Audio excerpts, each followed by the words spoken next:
Show की शुरुआत paddy द्वारा एक युवा महिला के रूप में अपने अनुभवों को साझा करने से होती है, जो अधिक वजन की चुनौतियों से जूझ रही है। वह अपनी संपूर्ण किशोरावस्था को अपने शरीर के प्रति आत्मघृणा और अपने हाई स्कूल में लगातार बदमाशी से चिह्नित करती है, जहां उसे एक दिन क्रूरतापूर्वक फैटी पैटी के रूप में लेबल किया गया था। स्कूल में जिम क्लास के दौरान पैडी की अचानक बेहोशी हो जाती है और वह गिर जाती है। जैसे ही वह जमीन पर लेटती है, लोकप्रिय लड़कियों का एक समूह उसका मजाक उड़ाना शुरू कर देता है। हालांकि पूरे स्कूल में सबसे हॉट लोगों में से एक ब्रिक आर्मस्ट्रांग तेजी से बचाव के लिए आता है और उसकी मदद करता है। बाद में अपनी सबसे अच्छी दोस्त नानी की मदद से अपने पैरों पर वापस खड़ी हो गईं। पैडी ने डेट पर जाने के लिए ब्रिक से उसकी मदद के लिए धन्यवाद देने के लिए कहा। दुर्भाग्य से उसने ठंडी अस्वीकृति के साथ जवाब दिया और इस बात पर जोर दिया कि उसके कार्य केवल दयालुता के कारण थे। निराशाजनक अस्वीकृति के बाद पैडी ने खुद को पाया एक स्टोर के बाहर अकेले कैंडी बार में थोड़ा आराम ढूंढते हुए। बाद में उसका सामना एक बेघर आदमी से होता है जो क्रूरता से उसे फैटी कहता है और भावनाओं के विस्फोट में उसकी कैंडी बार छीनने की कोशिश करता है। पैटी उस आदमी की नाक पर मुक्का मारती है, जिससे आदमी की नाक टूट जाती है। हालांकि वह आदमी जल्दी से जवाबी कार्रवाई करता है और एक मुक्का मारता है, जिसके परिणामस्वरूप उसका जबड़ा टूट जाता है। 3 महीने बाद बेघर आदमी पैटी के खिलाफ कानूनी कार्रवाई करता है। इसके साथ ही हमारा परिचय ब्रिक के पिता बॉब आर्मस्ट्रांग से होता है, जो एक वकील हैं जो निःशुल्क अपनी सेवाएं प्रदान करते हैं। इसके अलावा उनके पास सौंदर्य प्रतियोगिताओं की कोचिंग का भी अनुभव है। एक घटना को प्रतिबिंबित करता है जिसने फ्लैशबैक में एक पेजेंट कोच के रूप में उनके पतन को चिह्नित किया। यह पता चला कि उनके ग्राहक डिक्सी सिंक्लेयर अंततः हार जाते हैं जब एक अन्य प्रतियोगी ने उन्हें एक प्रतियोगिता के समापन के दौरान हरा दिया, जो उनकी हार से निपटने के लिए संघर्ष कर रहा था। माँ रेजिना हस्तक्षेप करती है और बॉब पर अपनी बेटी के साथ छेड़छाड़ करने का झूठा आरोप लगाती है। इस अन्यायपूर्ण आरोप के परिणामस्वरूप उसे पूरे समुदाय से बहिष्कृत कर दिया जाता है, जिसके परिणामस्वरूप उसे कानूनी दायरे और तमाशा उद्योग दोनों के अवसरों से अलग कर दिया जाता है और वर्तमान में पैडी की उपस्थिति वापस आ जाती है। बॉब से मुठभेड़ के तुरंत बाद टूटे हुए जबड़े के बाद उसकी रिकवरी के दौरान उल्लेखनीय परिवर्तन हुआ। वह उसे चमकदार कवच में अपने शूरवीर के रूप में मानती है, जिसके परिणामस्वरूप तत्काल और तीव्र मोह पैदा हुआ। इसके साथ ही बॉब एक ब्यूटी क्वीन के रूप में चमकने की पैडी की क्षमता से मंत्रमुग्ध हो जाता है, जिसके परिणामस्वरूप वह एक याचिका समझौते को आगे बढ़ाने की प्रारंभिक रणनीति को छोड़ देता है और इसके बजाय आत्मरक्षा के लिए बहस करने का विकल्प चुनता है। मामले में विरोधी रुख का प्रतिनिधित्व करने वाले बॉब आर्मस्ट्रांग के प्रतिद्वंद्वी बॉब बर्नार्ड ने एक आश्चर्यजनक खुलासा किया। रहस्योद्घाटन में उन्होंने दावा किया कि स्टोर क्लर्क डोनाल्ड नाम का एक प्रत्यक्षदर्शी उनके तर्क को मान्य करने के लिए आगे आया है कि शाम को पैडी स्टोर में फिर से आता है और क्लर्क को उसकी ओर से झूठी गवाही देने के लिए बहकाता है। अदालत की कार्यवाही में एक शाम कोराली आर्मस्ट्रांग बॉब की पत्नी ने गुदा कैंसर के प्रति जागरूकता बढ़ाने के लिए एक चैरिटी समारोह का आयोजन किया, जिसमें पैडी उपस्थित हुई और डिक्सी और उसकी मां रेजिना को बॉब के खिलाफ झूठे आरोपों के पीछे की सच्चाई के बारे में बताया। रेजिना बॉब को बर्बाद करने की इच्छा से ग्रस्त थी।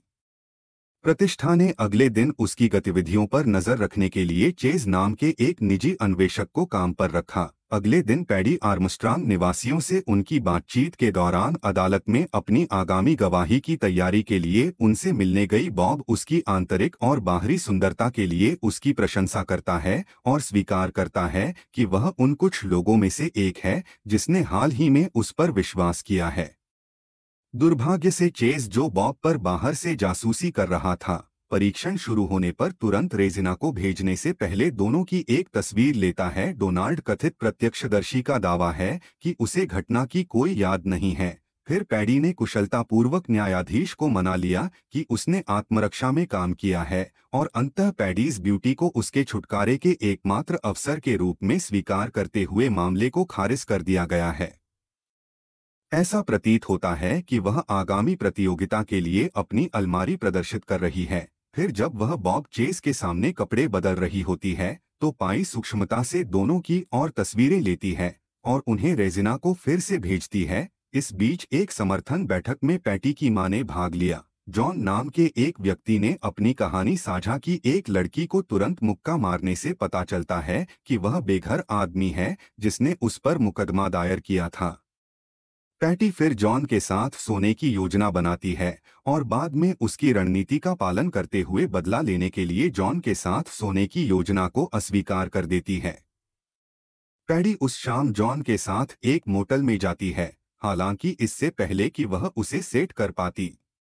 योजना गति में है। जॉन भारी नशे में धुत हो जाता है और अवसर गवा देने के गुस्से से ऊँघने लगता है। फिर पैडी जॉन को शराब पिलाकर उसकी मैचबुक छीन लेता है। कुछ ही देर बाद बॉब, जो अपनी कठिनाइयों से जूझ रहा होता है, को पैटी का फोन आता है। बजाय इसके कि वह आगजनी का सहारा ले, वह निर्णय लेती है। अगले दिन अपनी मां की आपत्तियों को खारिज करते हुए प्रतियोगिता में भाग लेने के लिए पैटी अपने बिस्तर पर लटकी हुई उठती है और स्कूल की घटनाओं को याद करने के लिए संघर्ष करती है। वह दालान से होकर गुजरती है। ईंट सहित उसके साथी उसे पहचानने में विफल रहते हैं, जबकि कक्षा में स्थानीय समाचारों पर चर्चा करते समय एक छात्र सूचित करता है मोटल में आग लगने के बाद गंभीर हालत में एक आदमी के बारे में। कक्षा में पैडी पिछली रात जॉन के साथ अपनी मुठभेड़ को याद करते हुए घबराने लगती है, जब वह खतरनाक तरीके से उसे आग लगाने के करीब आ गई थी। घटना का विवरण जानने के बाद नानी ने उसे संभालने के लिए जल्दी स्कूल छोड़ने का फैसला किया। अस्पताल में स्वयं की जांच में खुद को दोषी महसूस करते हुए पैडी इस स्थिति में अन्यत्र सलाह लेने के लिए बॉब के पास पहुंचता है। कॉर्ली बर्नार्ड के निवासियों से मिलने के लिए एटा में से मिलने जाता है। आश्चर्यजनक रूप से जब बॉब बर्नार्ड बिना शर्ट के दरवाजा खोलता है तो वह अंदर आने और उसकी शर्ट इस्त्री करने में उसकी मदद करने की पेशकश करती है। अजीब बात है कि कॉर्ली अपने घर में अकेला रह जाता है क्योंकि वह मोटल की जांच करने के लिए निकल जाता है। आग का मामला, जबकि वह अभी भी वहां है। रेजिना ने चुपचाप एक लिफाफा छोड़ दिया जिसमें आर्मस्ट्रांग और मैग्नोलिया की तस्वीरें थीं। फिर लिफाफे को पकड़ लिया और रेजिना से मुलाकात की और बॉब के साथ अपने तलाक की कार्यवाही के लिए सबूत की आवश्यकता का नाटक करते हुए उसे पाठ के माध्यम से तस्वीरें भेजने के लिए राजी किया। कोर्ली ने इसे तस्करी के रूप में लेबल किया। चाइल्ड पोर्नोग्राफी प्रभावी रूप से रेजिना को स्कूल के बाद कुछ समय के लिए दूर रखती है। पैडी और नानी पिछली रात पैडी की हरकतों का पता लगाने की कोशिश करते हैं और स्टोर क्लर्क डोनाल्ड से मिलने जाते हैं। इसके बाद डोनाल्ड उस घटना को याद करता है जहां पैडी ने अनजाने में खुद को उसके सामने रख दिया था और देखा था कि वह यह पता चलने पर कि उसने अपनी ब्रा मोटल में छोड़ दी है। उसने ब्रा नहीं पहनी। पैडी साक्ष्य लॉकर से इसे पुनः प्राप्त करने की एक योजना लेकर आई, जबकि पैटी लॉकर के अंदर थी। बॉब ने उसे जांच के बारे में अपडेट देने के लिए बुलाया। हालांकि उसके इरादे का पता चलने पर सबूत चुराने के लिए वह इस बात पर जोर देता है कि उन्हें इसके बजाय एक मजबूत अलीबी की आवश्यकता है क्योंकि गवाहों ने उसे बेघर आदमी जॉन के साथ बातचीत करते देखा है। जिसके बाद पैडी और नानी डोनाल्ड के पास लौट आए। उन्हें विश्वास था कि स्टोर से सुरक्षा फुटेज वीडियो के टाइमस्टैम्प का निरीक्षण करने पर उनके प्रयासों का समर्थन करेंगे। यह स्पष्ट हो जाता है कि यह एक विश्वसनीय एलिबी प्रदान करने में विफल रहता है। एक साहसिक कदम में उन्होंने पैटी को नशे में डालकर पिछली रात की स्थितियों को फिर से बनाने का फैसला किया। दुर्भाग्य से यह योजना उल्टी पड़ गई क्योंकि इससे पैटी को ठीक उसी सुविधा में अस्पताल में भर्ती कराया गया जहां जॉन का इलाज चल रहा था। घटनाओं के एक आश्चर्यजनक मोड़ में यह भी पता चला कि रेजिना, जिसने बॉब पर अपनी बेटी के साथ छेड़छाड़ करने का आरोप लगाया था, उसका उसके कम उम्र के बेटे ब्रिक के साथ अफेयर चल रहा था। जब वे घर वापस जा रहे थे तो दोनों बिना किसी हिचकिचाहट के एक मामूली कार दुर्घटना का शिकार हो गए। रेजिना तेजी से बाहर निकल गई, वाहन और किसी भी संभावित गवाह द्वारा देखे जाने से बचने के लिए घटनास्थल से भाग जाता है। इस बीच जॉन पैटी को देखता है क्योंकि वह अस्पताल के गलियारों में घूम रही है और उसे घटना में फंसाता है। हालांकि जॉन की जेब में छिपी स्मोक अलार्म बैटरी की खोज करने पर बॉब तेजी से सच्चाई का खुलासा करता है। उस पल में यह बात सामने आती है कि एक माचिस की चिंगारी के कारण अनजाने में वोदका से लथपथ बिस्तर पर चिंगारी लग गई थी। जब उसने सिगरेट जलाने की कोशिश की थी, अंततः जॉन ने अपना नाम साफ करने के लिए पैडी को झूठा फंसाने की बात कबूल कर ली। एक बार दूसरों के चले जाने के बाद पैडी जॉन के पास आकर उसके लिए माफी मांगता है। टूटा हुआ जबड़ा, हालांकि उसने उसके हाव भाव को पलटते हुए ठंडी प्रतिक्रिया दी। पछतावे की स्पष्ट कमी से निराश पैटी ने एक कठोर टिप्पणी के साथ जवाब दिया और उसकी मौत की कामना करते हुए उसे आश्चर्यचकित कर दिया। उसी क्षण जॉन को अचानक कार्डियक अरेस्ट हुआ और अगले सप्ताह बॉब पैटी को ले जाने के बाद उसकी मृत्यु हो गई।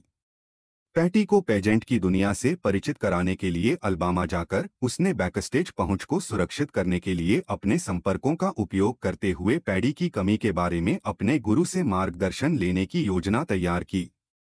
नियंत्रण, हालांकि पैडी उसके साथ जाने के लिए सहमत है, उसका एकमात्र उद्देश्य बॉब को अपनी पत्नी से अलग रहने के दौरान बहकाना है। जबकि अल्बामा में पैटी की मुलाकात मिस बेयरबैक बकारू पेजेंट के निदेशक और आर्मस्ट्रांग के पूर्व सलाहकार स्टेला रोज से होती है। अपने समय के दौरान वह एक दोस्ती भी बनाती है तमाशा रानी रॉक्सी के साथ। फिर भी तमाशा की बेहद प्रतिस्पर्धी दुनिया में रॉक्सी का दोस्ताना व्यवहार पैटी के प्रति उसके इरादों के बारे में काफी संदेह पैदा करता है। इस बीच वापस अपने शहर में नानी की ईर्ष्या एक नए स्तर पर बढ़ जाती है। जब वह बॉब द्वारा पैटी को संभावित रूप से नुकसान पहुंचाने के बारे में चिंतित हो जाती है, तो वह डोनाल्ड से मिलने जाती है और उसकी कार उधार लेने का अनुरोध करती है।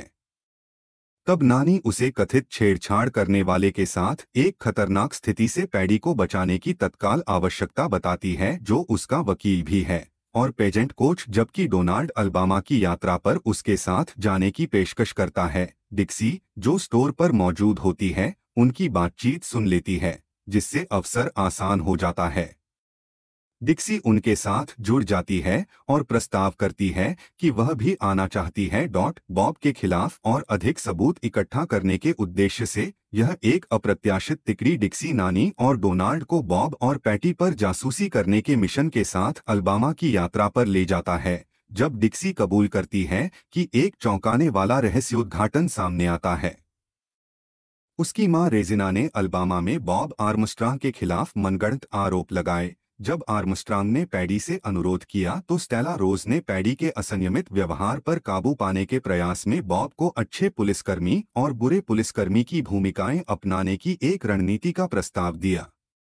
अपने पेजेंट वॉक को प्रदर्शित करने के लिए अल्बामा में अपने प्रवास के दौरान परिणाम आदर्श से बहुत दूर है। आर्मस्ट्रांग ने निर्देशों का पालन करने की उसकी क्षमता का परीक्षण करने की आड़ में पैटी को ऐसे कार्य सौंपे जिनसे वह नाराज थी। हालांकि स्टेला की योजना स्टेला के लिए एक चालाक रणनीति के रूप में कार्य करती है, ताकि पैडी को बॉब के खिलाफ करने के लिए हेरफेर किया जा सके और अंततः उसे अपने मार्गदर्शन में फुसला लिया। सौभाग्य से बॉब ने स्टेला की योजना को तुरंत समझ लिया, जिसके कारण उसके होटल के कमरे में टकराव हुआ। हालांकि बॉब उसके रोमांटिक इतिहास को उजागर करने की प्रगति से आश्चर्यचकित हो गया। बाद में बॉब अपने होटल के कमरे में वापस चला गया और पाया कि पैटी उसे लुभाने के लिए वहां इंतजार कर रही थी। पहले से ही स्टेला के चुलबुले व्यवहार से परेशान बॉब ने पैडी की अस्वीकृति से कुचले हुए कदमों को दृढ़ता से अस्वीकार कर दिया। फिर वह स्टेला और रॉक्सी से मिलने के लिए पास के एक बार में गई और उनके साथ सांत्वना की तलाश की। जॉर्जिया लौट रही कंपनी में कॉर्ली की बहन ब्रैंडलिन और उसके बच्चे अचानक आए, जिससे वह सतर्क हो गई। इस बिंदु पर कॉर्ली की पृष्ठभूमि की कहानी एक ट्रेलर पार्क में उसके पालन पोषण पर प्रकाश डालती है। हालांकि बॉब ने उसे उस जीवन से बचाया और उसे उस जीवन में ले आया जो वह अब है। वापस अल्बामा में पैटी अनजाने में स्टेला और बॉब के बीच आदान प्रदान किए गए पाठ संदेशों को देखती है। इससे अंततः उसे दर्दनाक एहसास होता है कि वे दोनों केवल उसका शोषण कर रहे हैं, न कि वास्तव में उसकी विश्वासघात और अनिश्चितता की भावना को महत्व देते हैं। और फिर वह क्रॉफिश खाने की प्रतियोगिता में भाग लेकर इसका सामना करती है। प्रतियोगिता के बीच में बॉब अचानक प्रकट होता है और पैटी से एक बार फिर उस पर भरोसा करने का आग्रह करता है। इसके बाद वह अत्यधिक खाने के व्यवहार के बारे में अपने अनुभव साझा करता है। पैडी को अपनी साझा भेद्यता में सांत्वना पाने के लिए प्रेरित करना। हालांकि एक अप्रत्याशित मोड़ में वह बॉब को भोजन प्रतियोगिता में शामिल होकर अपनी वफादारी प्रदर्शित करने की चुनौती देती है।